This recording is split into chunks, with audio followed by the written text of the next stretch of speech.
पाप कैसे होगा? तो कैसे भरा होगा पाप का घड़ा? तो पहले तोलो फिर बोलो। एक बार एक कौवा बड़ी तेजी से उड़ा जा रहा था। तो कोयल ने देखा कि कौवा बड़ी तेजी से जा रहा है। तो कोयल ने पूछा, भाई इतने उतावले होकर कहाँ जा रहे हो, क्या बात?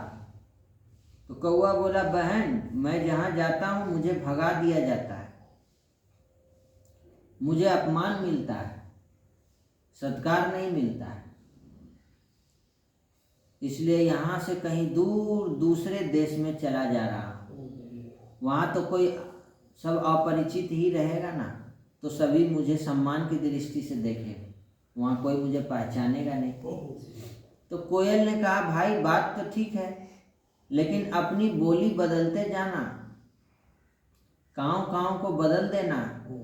अगर इनको नहीं बदला तो वहाँ भी आदर सत्कार नहीं मिलेगा। ये जो तुम्हारे प्रति घृणा है ना, वह इस वाणी के कारण है। इस कर्कश और सूखी बोली को बदल दो, फिर कहीं भी चले जाओ सभी जगह सम्मान होगा।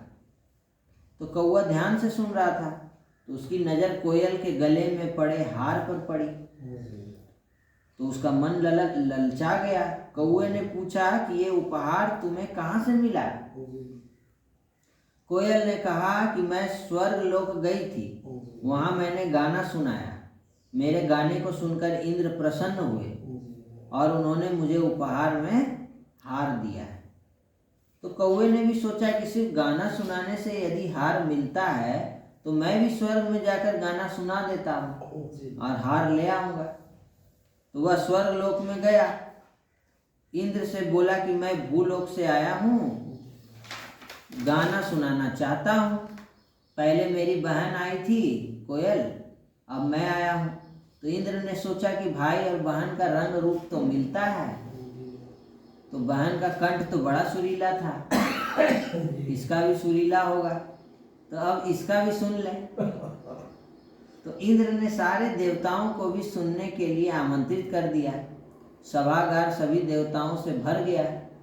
अब इसका भी सुन ले। अच्छा, अब आप अपना गाना सुनाओ। इंद्र बोले।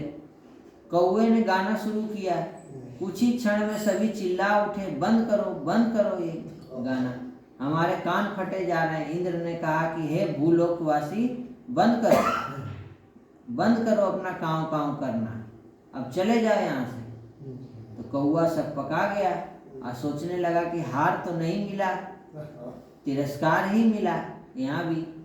तो कोयल ने ठीक ही कहा था कि बोली को बदले बिना जहाँ भी जाओगे निकाल दिए जाओगे, आदर नहीं मिलेगा।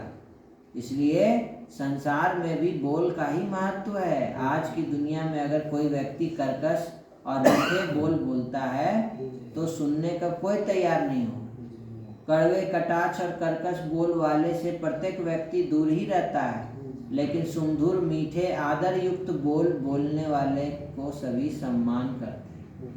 कहा भी गया है, बोल के घाव तीर और तलवार से भी तीखे होते हैं। इतिहास इसका साक्षी है कि कृष्ण के मधुर वचन सुनकर अर्जुन का मोह समाप्त हो गया और दूसरी ओर दुर्योधन के कटाक्ष के बोल से महाभारत हो गया। मंथरा के कड़वे बोल से कैकेयी के अंदर राम के प्रति भावना ही बदल दी। ऐसे अनेक उदाहरण हमारे सामने हैं। तो हमको क्या करना है?